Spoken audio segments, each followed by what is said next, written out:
Kabanata 117. Kumakain ka rin sa Majestic Phoenix Restaurant.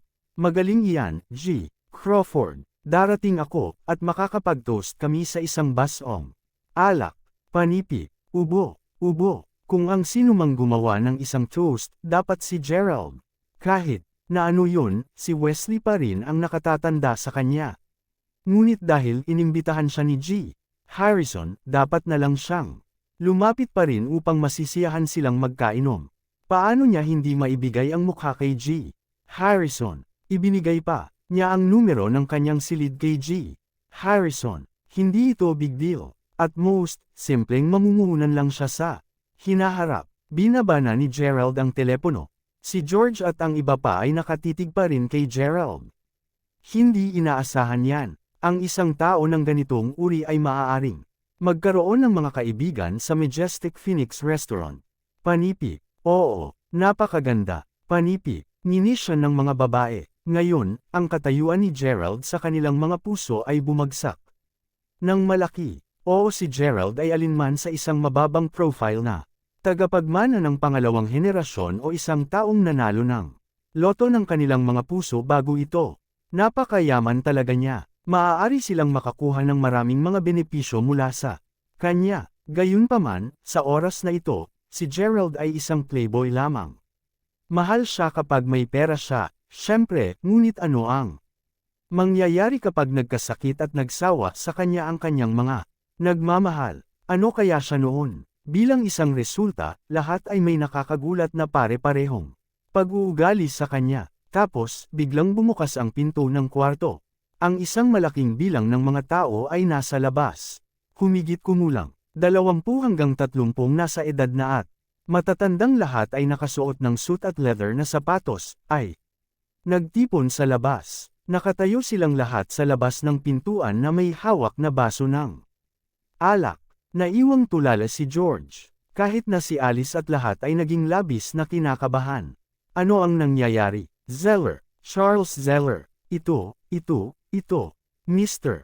Harrison. Panipi. Chairman Myers, Chairman Lloyd, bakit kayo nandito? Nanginginig si George habang nagsasalita. Sa gitna ng 20 kakaibang mga tao na nakatayo sa harap niya, alin sa kanila ang hindi isang maimpluwensyang figure ng Mayberry City? Kahit si Wesley Harrison mula sa Bureau of Commerce ay narito. Gayun din, si Charles Zeller, ang pinakamaimpluwensyang at makapangyarihang figure sa mga mata ni George, ay narito. Nakatayo sa gitna ng karamihan ng tao, tumatawa na may isang basong alak sa kanyang kamay.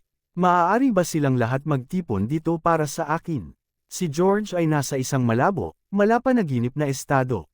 Umupo ka, mangyaring magkaroon ng upuan. Sumigaw sa tuwa si George at ang kanyang asawa. Masyado kang magalang. Narito lang kami upang mag-toast, at aalis kami pagkatapos nito. Panipi. Bahagyang yumuko si Wesley bilang kilos ng paggalang kay George. Ang paggalang na ito, gayunpaman, ay talagang hindi para kay George, ngunit ito ay dahil kay Gerald. Hawak ni Wesley ang isang basong alak sa kanyang kamay. Sa gitna ng kapana-panabik na kapaligiran ng silid, tumayo si Wesley sa harapan ni Gerald, kasunod ang malaking grupo sa likuran niya. Itaas ang iyong baso sa isang toast para kay G. Crawford. Pagkatapos nito, natapos niya ang baso ng alak. Ginoo Crawford, isang toast mula sa amin sa iyo. Panipi. Nakatayo sa likuran ni Wesley ang mga namumuhunan para sa proyektong ito, at marami sa kanila ay mga opisyal mula sa Bureau of Commerce. Wala ring imik si Gerald. Nauna niyang naisip na si Wesley ay pupunta dito ng mag-isa, kahit na iniisip na humiling sa kanya na tumulong sa bagay ni Alice. Hindi kailanman inaasahan ni Gerald na maraming mga tao na darating ng sabay-sabay. Sa kagustuhang maging walang kabastusan, dali-dali niyang tinapos ang baso bilang sagot. Ang tanawin ay iniwan din kay George na tulala. Tumigas si Alice, tila nagulat at nabigla. Ang bunganga ng bibig ni Jack Ellen ay nabuka ng malapad kaya ang isang itlog ay madaling makapasok sa loob. Siyempre, naisip nila sa una na siya ay walang iba kundi isang playboy. Ngunit anuman ang kanilang impresyon sa kanya, kahit na ang kilalang Wesley Harrison mula sa Bureau of Commerce ay naruroon. Bukod dito, lahat sila ay tinawag siya bilang si G. Crawford. Ano ang ipinahiwatig nito? Hindi basta-basta maaaring maging isang rich playboy si Gerald. Kung tutuusin, si Wesley ay isa sa pinakatanyag at maimpluwensyang Mayberry City. Kabanata 118. Ginoo, Crawford, kapag natapos na ang iyong piging, mangyaring lumapit ka at sumali sa amin upang talakayin ang mga isyong nabanggit ko kanina. Panipi, Wesley pagkatapos ay mainit na nakipagkamay kay Gerald. Nang winagaway ng binata ang kanyang mga kamay, hindi niya maiwasang magtaka kung gaano karaming mga kumpanya ang babangon magdamag sa Mayberry City. Ang ekonomiya ng Mayberry City ay napabuti ng malaki.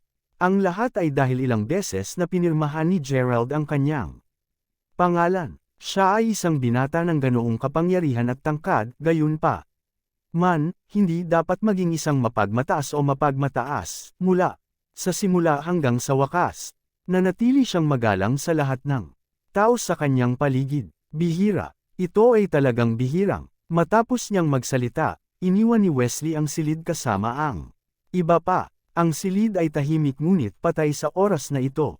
Walang nagsalita ng isang salita, lahat nakatingin kay Gerald na nakabukas ang mga bibig. Naisip ni George at ng kanyang asawa sa kanilang sarili. Una nilang naisip na si Charles ang pinakadakilang tao sa paligid. Kahit na medyo mayabang. Gayunpaman, ngayon, tila ang talagang makapangyarihang tao ay ang binatang lalaking ito na nakatayo sa harap nila. Gerald, ano ang tawag sa iyo? Tinawag ka lang nila bilang G. Crawford. Panipi. Napalunok ng husto si Jack Ellen. Gulat na napatingin din si Alice kay Gerald. Pamagat lamang ito. Sagot ni Gerald na may bahagyang ngiti. Talagang ayaw niyang lumitaw na mapagpanggap o mapagmataas. Nakikita kung paano naging mga bagay, hindi mapigilan ni Gerald na makaramdam ng kaunting kahihiyan. Maaaring si Gerald ay si G. Crawford mula sa Mayberry Commercial Street. Ginoo, Crawford. Ang G. Crawford mula sa Mayberry Commercial Street. Tila ito lang ang dahilan kung bakit naging magalang si G. Harrison sa kanya, tama ba? Panipi. Imposible. Paano ito nangyari? Paano posible na napakayaman ni Gerald? Panipi. Ang lahat ay nagpatuloy sa pag-aakalang, ngunit si Jack Ellen, sa kabilang banda, ay sa ganap na hindi makapaniwala. Kung ito nga ang totoo, gusto talaga niyang mamatay. Salamat sa iyong pakikitungo, Tio at Tia Bradford. Ang pangyayaring ito ay naganap salamat sa birthday party ng kasintahan ng aking bot-ihing kapatid. Payagan akong harapin ito sa iyong ngalan. Mangyaring patawarin mo ako magretiro na ako sa aking silid sa itaas. Panipi. Sa paraan ng pagtitig sa kanya, sobrang hindi komportable si Gerald. Kung magtatagal pa siya, kaya't kinuha niya ang oportunidad na ito upang makawala. Hindi kinumpirma o tinanggihan ni Gerald ang anumang bagay. Nang tanungin nila kung siya si G. Crawford mula sa Mayberry Commercial Street, pagkalabas ng silid, tinawag ni Gerald si Zach na hinihiling sa kanya na lumabas bilang isang tagapamagitan upang harapin ang bagay na ito. Mabilis na sumunod si Zach. Alice, maaaring nagkamali ka. Hindi mo sinabi na player siya. Panipi. Tanong ni George na may bahid ng panghihinayang. Kung nalaman niya na ito ang totoo, hindi niya siya dapat bagyain. At satirized. Kanina, nang yumuko ng kaunti si Wesley kay George, tuwang-tuwa. Siya na muntik na niyang maihi ang pantalon. Bulong ni Alice sa sarili. Imposible. Dapat mayroong isang bagay na nakatago sa likod ng lahat ng ito. Paano maaaring si Gerald ang Mr. Crawford mula sa Mayberry Commercial Street? Upang mas malala pa, nasaktan namin ang pamilya Rai sa oras na ito. Paano posible na naayos ito ni Gerald sa isang salita? Panipi. Walang alinlangan, ang kaalaman sa bagay na ito ay tumagal ng labis sa sinumang nakikinig. Tapos, biglang tumunog ang cellphone ni George. Nagulat siya nang makita ang number. Ako ito. Ako ito. Kamusta? Sige. Sige. Ha? Ano ang sinabi mo? Ang galing. Salamat. Maraming salamat. Nabitin si George sa kaba. Napatingin ang lahat sa kanya. Alice, sa pagkakataong ito, talagang nakakilala kami ng isang napakaharang tao. Grabe, Gerald, hindi, si G. Crawford talaga ang tagabigay namin. Ang isang matanda mula sa Bureau of Commerce ay tumawag lamang upang sabihin sa akin na ang isang napakalakas at maimpluwensyang tao ay lumapit lamang.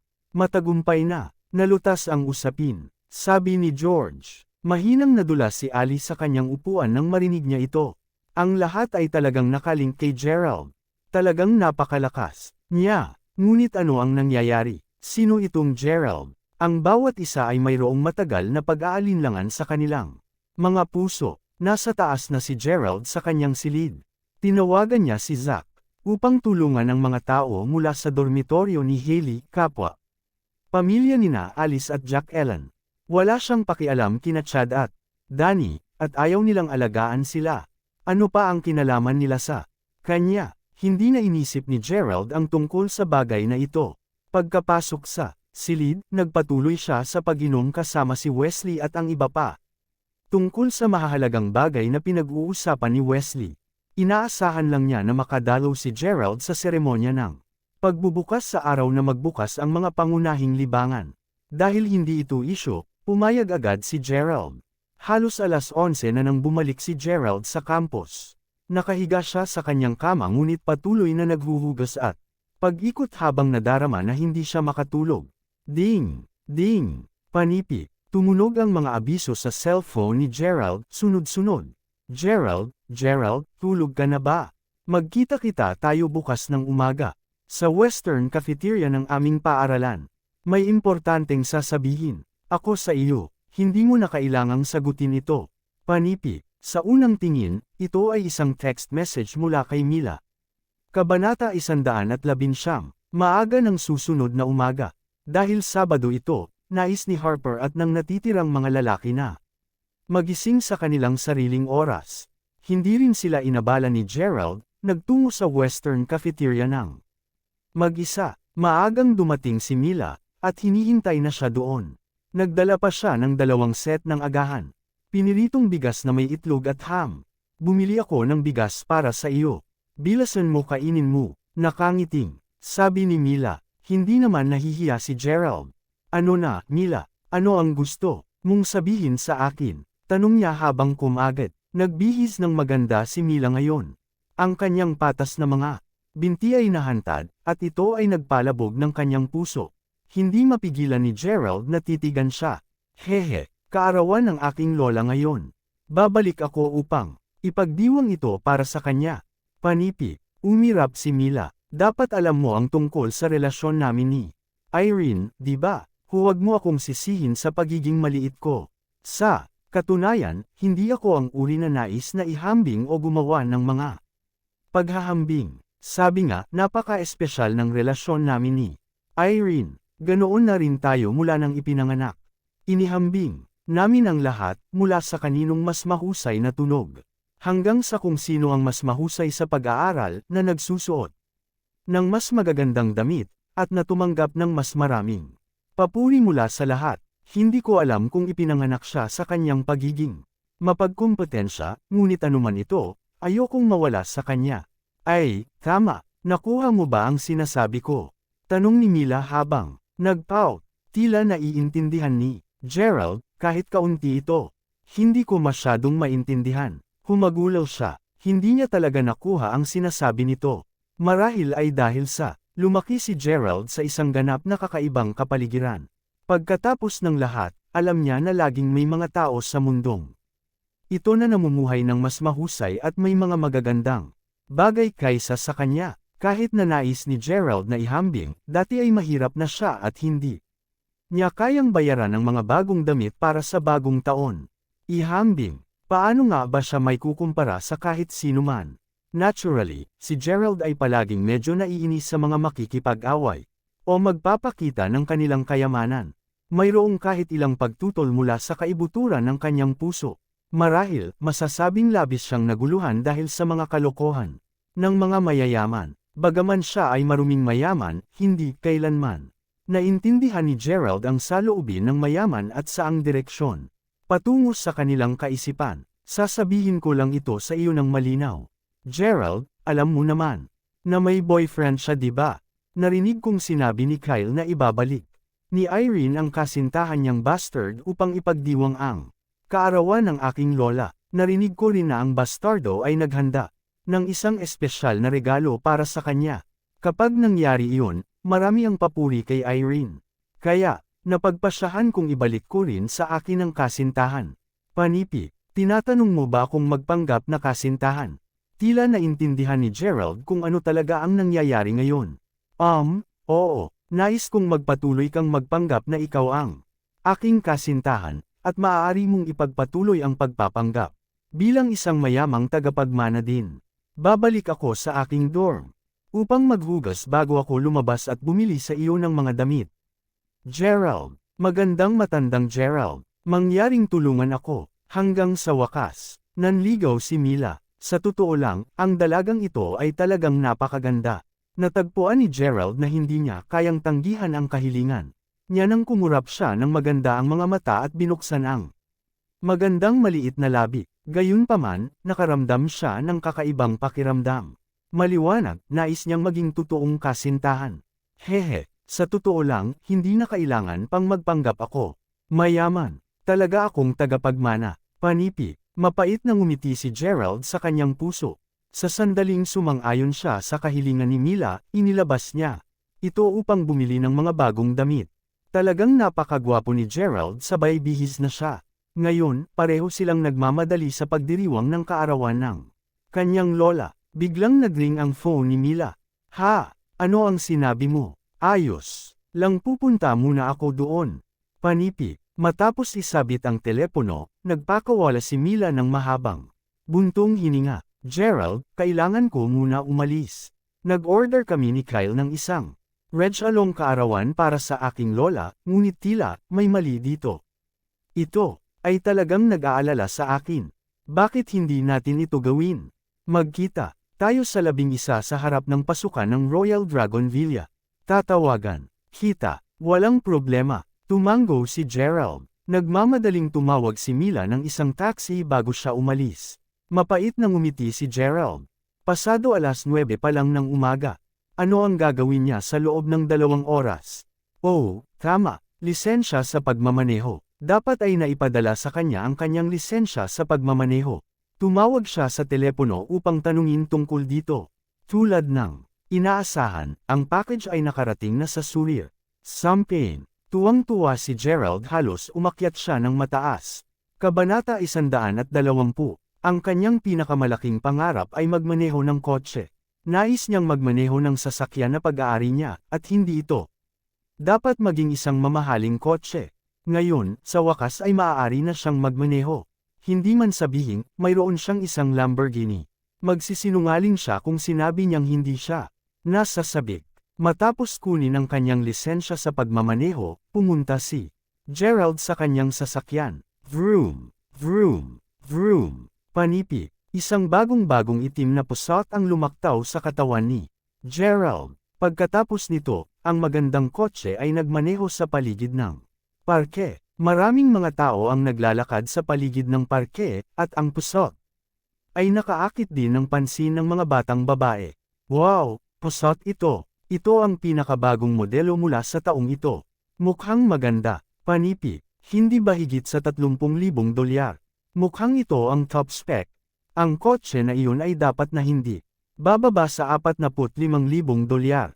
Panipi, Diyos ko, mahigit sa 45,000 dolyar. Dapat ay isa pang mayaman na tao. Panipi, isang grupo ng mga batang babae ang tahimik na bamulong sa kanilang sarili habang nakaturo sila sa mga marangyang kotse. Ang parking ito ay tanyag salamat sa Lamborghini. Ang mga nakaraang araw ay nakakita ng isang kakaibang ngunit pamilyar na pattern. Ang bawat isa mula sa unibersidad na may kotse ay magmaneho sa parke na ito upang maakit ang pansin ng magagandang batang babae. Lalo na kung ito ay isang bagong kotse. Ang may-ari ng pusat na ito ay malinaw na nagmamaneho sa paligid upang ipakita sa karamihan ng tao. Haha, hindi ba Gerald yun? Nagkataon lang. Panipi, biglang huminto ang sasakyan, at bumaba ang mga bintana. Isang guwapong binata ang sinundot ang ulo sa sasakyan. Nang makita ni Gerald kung sino ito, napagtanto niyang kilala niya. Ito ay si Jordan Lord, isang lalaki na dumalo sa mga aralin sa Pagmamaneho kasama niya. Ito ang tao na kinutya siya kasama ang isang mag-aaral mula sa kanyang departamento na tinawag na Nathaniel. Sa umpisa, interesado si Jordan kay Mila, ngunit nang mabalitaan na hinabol siya ni Victor, agad siyang sumuko. Parehong kurso ang kinuha ni Jordan at Gerald, at agad na bumili si Jordan ng kotse pagkatapos makapasa sa mga pagsusulit. Halatang nandito siya para lang magpakitang gilas. Hindi ganun kagusto ang gusto sa kanya ni Gerald, pasimpleng tumango lamang. Nabili ko lang ang sanggol na ito sa halagang $52,000. Ngayon lang kami nakakuha ng aming lisensya sa pagmamaneho, Gerald. Dapat kang magmaneho ng kaunti. Kung hindi man, maaari mo lamang makalimutan kung paano. Panipi, ngumiti ng matagumpay si Jordan. Maraming mga batang babae ang tumingin sa kanilang narinig ang malakas na pagsasalita ni Jordan. Nakita nila na nililibak ni Jordan si Gerald. Bagaman si Gerald ay walang laban kay Jordan, mayroon siyang sariling dahilan para gawin ito. Una, tumingin siya ng masama kay Gerald sapagkat siya ay isang kakulangan at nakaramdam ng isang tagumpay matapos na year-on ang lahat sa kanya. Pagkatapos, nais ni Jordan na kausapin si Mila kapag mayroon silang mga aralin sa pagmamaneho. Gayunpaman, interesado lamang si Mila na kausapin si Gerald. Ito ay hindi kapanipaniwala na nabagabag sa Jordan. Matapos ang pagkutya kay Gerald, hindi mapigilan ni Jordan na makaramdam na mas nasiyahan at nasiyahan. Jordan, saan ka pupunta? Gusto naming maglakad-lakad. Maaari ba naming kunin ang iyong sasakyan? Panipi, ang ilang mga batang babae sa wakas ay nahihiya. Oh, syempre, natawa si Jordan. Pagkatapos nito, lumingon ulit siya kay Gerald. Gerald, gusto mo bang magmaneho ng kotse ko at ihatid ang mga batang babae? Umiling si Gerald, kalimutan mo na. Oh, Jordan, napakasama mo. Sino ang nais na sumakay sa isang kotse na minamaneho ng iyong uri, ha? Panipi, sakto, tingnan lamang ang kanyang estado. Ang pagtingin sa kanya ay higit pa sa sapat. Mahihiya akong sumakay sa parehong kotse niya. Panipi, haha, kahit napayagan ni Jordan na ipahiram sa kanya ang kanyang kotse, maglakas loob ba siyang magmaneho nito? Kung nasira ito, hindi siya makakabayad kahit na ipinagbili niya ang kanyang sarili. Panipi, nagtawanan ang tatlong babae. Pagkatapos nito, sumakay na sila sa sasakyan ni Jordan. Ang mga kababaihan sa panahong ito ay lahat ng matapang. Ang nais lamang nila ay ang mga mayamang kasintahan o asukal na tatay na magpapahupa sa kanila sa panahon ng kanilang kolehiyo. Maaari silang makatipid ng kanilang sariling pera at mabili pa rin ang kanilang mga sarili ng maraming magagandang damit. Gaano ito kaperpekto? Walang sinabi si Gerald matapos pakinggan ang mga pangit nilang panlalait. Paimpol niyang hinugot ang susi ng kanyang Lamborghini at lumakad papunta sa kanyang supercar. Kabanata 121. Hoy, Jordan, tingnan mo. Ang nakakaawang tao na nakausap mo ay naglalakad papunta sa Lamborghini. Panipi, hehe, ang Lamborghini ay isang sikat na tatak. Ang nakalulungkot na haltak na iyon ay dapat na sumusubok na makakuha ng ilang pananaw. Maaari pa siyang kumuha ng ilang larawan at may post ang mga ito sa social media upang maipakita kung gaano ito kas-index-index.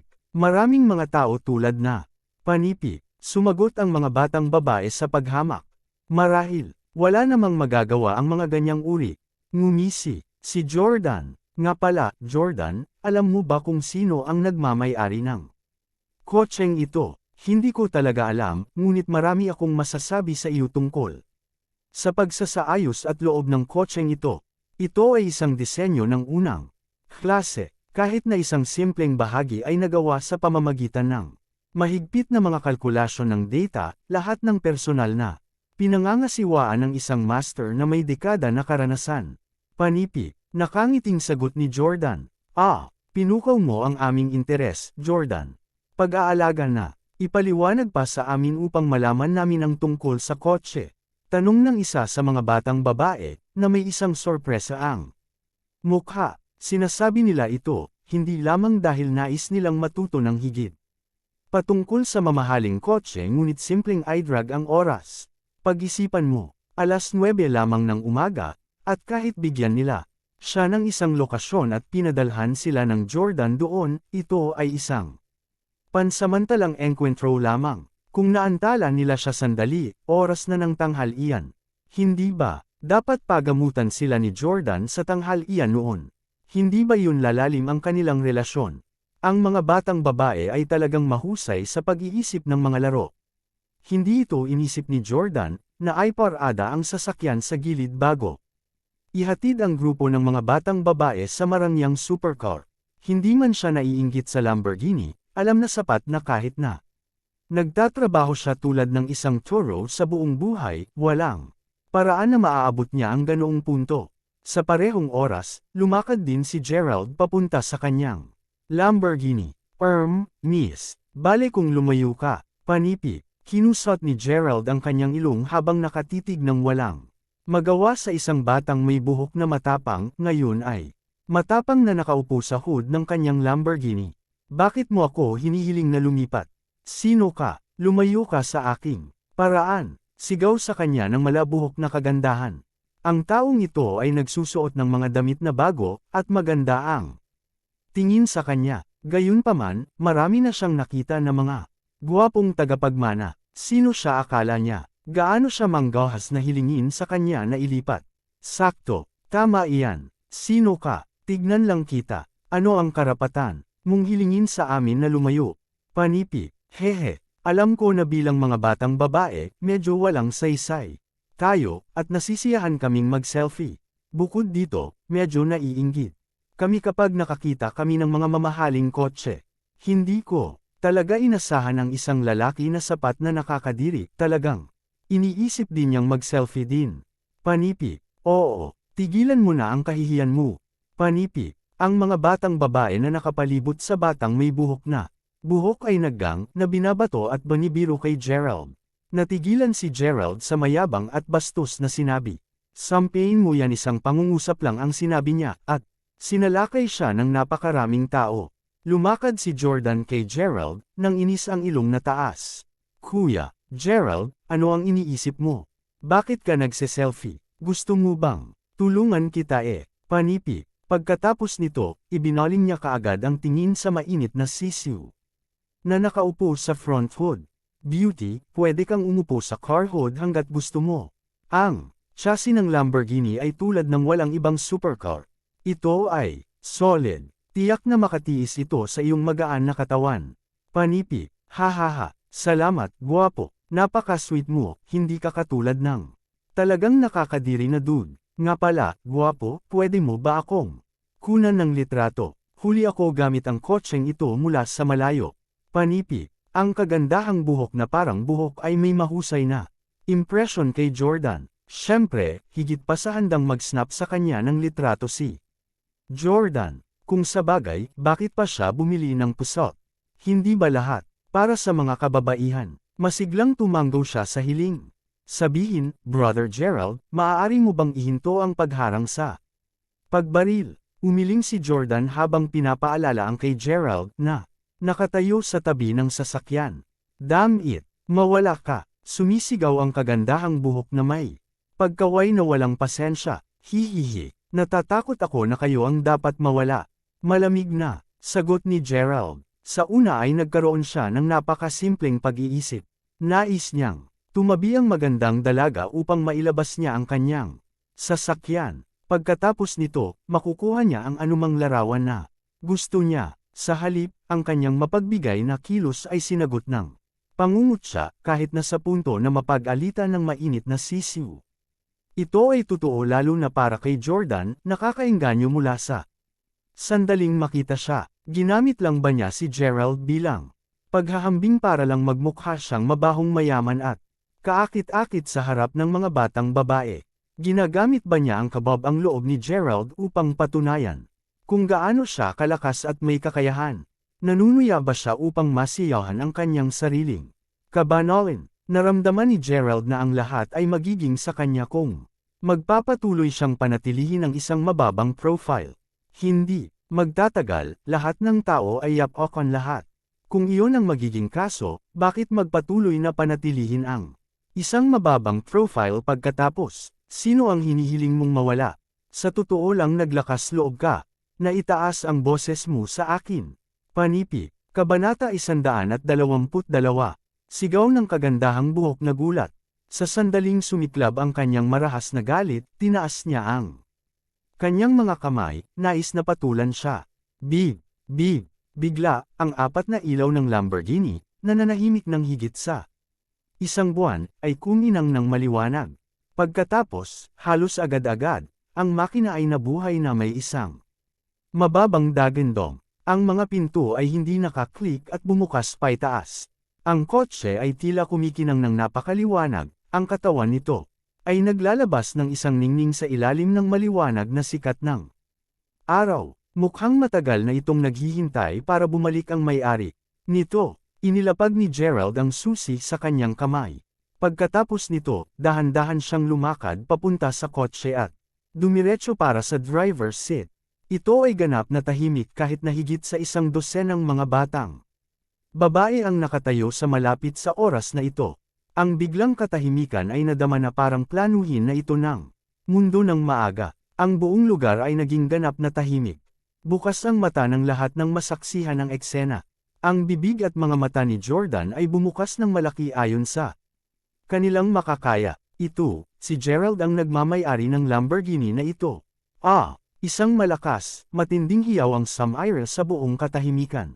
Siya yun. Ang may-ari ng sasakyan pala ay siya. Panipi, bro, isa kang hot guy. Ano ang pangalan mo, bro? Panipi, maaari ba akong makakuha ng iyong numero, bro? Mayroong kahit ilang mga batang babae na naglakas loob na kumilos na parang ngayon lamang nila nakilala ang kanilang pinakamalaking idolo. Diretso silang sumugod sa harap ng sasakyan ni Gerald, isang Lamborghini, nagkakahalaga ng $2,600,000. Ito ang ganap na luho na hayop na pinangarap ng lahat. Ang kotseng nag-iisa lamang ang nakabuo ng napakaraming hype.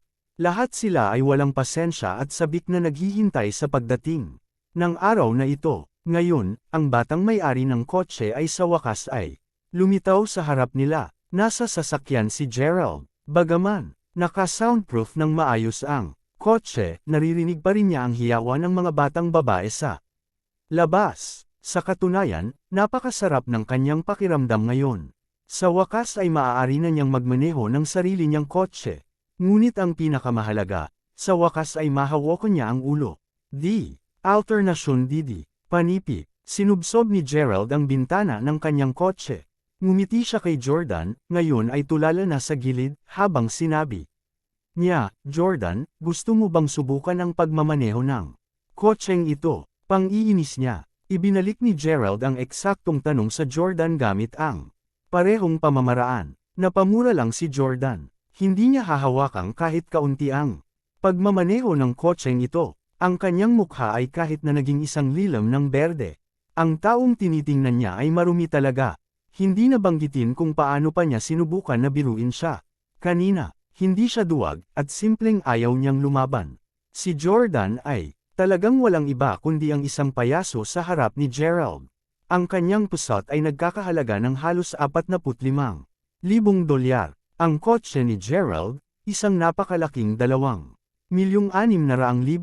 Damn it, sapat na iyon sa 60 mga pusat. Mas masahol na ang katunayan na si Jordan ay walang ideya kung sino o kung ano ang kanyang na-offend.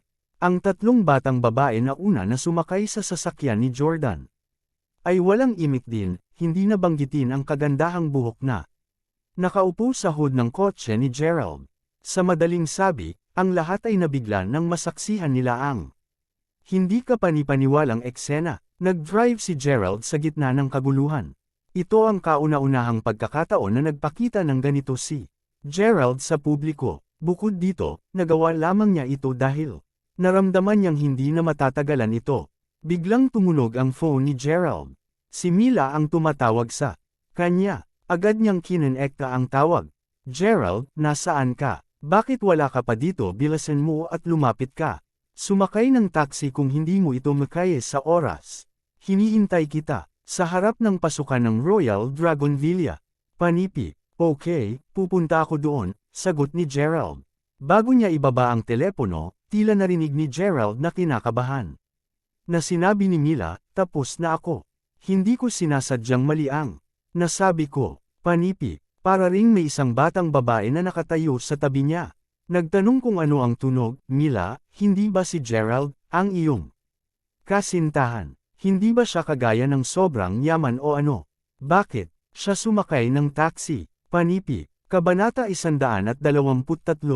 Hindi masyadong nag-isip si Gerald matapos marinig ang boses sa kabilang dulo ng linya. Paimpol siyang bumilis habang sumugod sa Royal Dragon Villa. Ito ay isang villa na katulad ng Mountain Wayfare Entertainment. Mayroong pinagsamang aliwan at pag-catering dito. Gayunpaman, pagdating sa mga pasilidad, ang lugar na ito ay hindi may kumpara sa Mountain Wayfare Entertainment. Siyempre, sa kabila nito, ito pa rin ang pinakamagandang lugar para sa pangalawa at pangatlong antas ng mga pagtitipon ng pamilya. Ang piging ng kaarawan ng lola ni Mila ay gaganapin dito ngayon. Pagdating, hinatid ni Gerald ang kanyang kotse sa parking lot sa gilid. Okay, tapos na. Ang security guard ay isang tiyuhin na nasa 50 anyos at tila nauuto. Sa ilalim ng kanyang utos, tiyak na mahihimok si Gerald sa kanal. Kung hindi dahil sa automatikong sistema ng paradahan sa kanyang sariling Lamborghini. Ngumiti lang si Gerald nang walang magawa. Tinaas niya ang kamay bago niya binigyan ng tiyuhin ng $15. Nais niyang tretuhin siya ng isang pakete ng sigarilyo upang maipasingok niya ito. Salamat, salamat, salamat. Salamat. Isang nasasabik ngunit mabagal na pasasalamat ay sumunod sa likuran niya. At the same time, sa pasukan ng villa. O aking Diyos, Mila, halos alas 11 na ngayon. Bakit hindi pa nagpapakita ang kasintahan mo, Gerald? Panipi, isang batang babae ang tumayo sa tabi ni Mila. Tila mga 24 na taong gulang siya. Nakasuot siya ng baso at nagbigay ng isang malamig, mayabang na vibe. Ngunit, syempre, siya ay walang alinlangan, kapansin-pansin na maganda. Pangalawang pinsan, huwag mag-alala. Malapit na dito si Gerald. Panipi, sagot ni Mila habang ngumiti siya ng mapait. Ang kanyang pangalawang pinsan ay ang pangalawang anak na babae ng pamilya ng kanyang tiyahin. Ang kanyang pangalan ay Rita. At siya ay napakarilag. Siya ay nagkaroon ng isang malapit na relasyon sa Mila mula pa noong kanilang pagkabata. Siya ang pinakamagandang dalaga noong siya ay nag-aaral pa. Kahit ngayon pagkatapos ng pagtatapos at pagtatrabaho sa isang kumpanya, marami pa rin siyang mga bubuyog na umaaligid sa kanya sa kumpanya din. Sa kabila ng kanyang hitsura, ang pagkatao ni Rita ay masungit at mayabang. Siya ay may napakataas na pamantayan at hindi siya magiging interesado sa anumang ordinaryong lalaki. Mahigit na 3 taon na mula nang nagtapos siya. Ang pagkuha sa isang seryosong relasyon ay hindi kailanman iniisip ni Rita hanggang ngayon, ngunit siya ay ironically na interesado sa kasintahan ni Mila. Ang interes na mayroon siya sa kanya ay simpleng pagmamahal ng isang pamilya. Kaya't dahil may kasintahan ang kanyang pinsan na kapatid, hindi lamang tamang bagay ang dapat gawin upang suriin siya upang makita kung siya ay tunay na kwalipikado. Mila, I'm so sorry for making you wait so long. Biglang sumabog ang boses ni Gerald sa katahimikan. Nauna nang inisip ni Mila na sasakay na lang si Gerald sa taxi. Naisip ito, nagplano na siya ng palusot upang hawakan ang pinsan niyang si Rita. Ngunit nagulat si Gerald kay Mila nang makita siyang naglalakad papunta sa kanila mula sa tapat ng direksyon. Gerald, dito ka na rin sa wakas. Halika dito, hayaan mong ipakilala ko sa iyo ang tunay kong pinakamagagandang kapatid na babae. Panipi, mahinahon na ginulo ni Mila ang braso ni Gerald. Pangalawang pinsan ko ito, Rita. Mas matanda siya sa amin ng 4 na taon. Ano sa tingin mo? Napakarilag, hindi ba? Panipi, sumulyap si Gerald kay Rita bago magbigay ng maliit na tango. Ang babaeng ito talaga ay napakaganda. Teka lang, kung sinasabi mong maganda ang pinsan ko, ibig sabihin nun hindi na ako maganda sa'yo. Panipi, pahiwatig na sabi ni Mila. Grabe, ang kanyang pag-arte ay ganap na kapanipaniwala. Hindi. Ikaw si Mila, mabuti, pareho kayong maganda. Pareho kayong maganda. Panipi, sagot ni Gerald habang pinupunasan ang pawis sa noo. Nako, Mila, itigil mo na ang pang-aasar kay Gerald. Panipi, talagang nararamdaman ni Rita na medyo hindi komportable sa paningin ng batang mag-asawa na nanliligaw sa harap niya. Marahil, ay dahil din ito sa medyo nag-iisa at nahihirapan siyang makita ang iba na nagpapakita ng pagmamahal sa isa't isa. Kasama ang sariling pinsan, humalukip-kap si Rita habang nakatingin kay Gerald. Kaya't ito ang kasintahan ni Mila. Talagang maayos na nagpares ang kanyang kasuotan at medyo disente ang itsura niya. Matindi ang paningin niya at mukhang tiwala. Marahil ay bibigyan niya siya ng marka ng siyam para sa kanyang paunang impresyon mula sa 100. Ang kanyang paghuhusga ay nasasalamin kung gaano malamig at mayabang si Rita, at tiyak na isa sa mga pangunahing kadahilanan na hindi pa rin siya makahanap ng kasintahan hanggang ngayon. Hanggang dito na lang ang ating kwento. Huwag kalimutan mag-like, share and follow for more story ng Ang Lihim na Mayaman.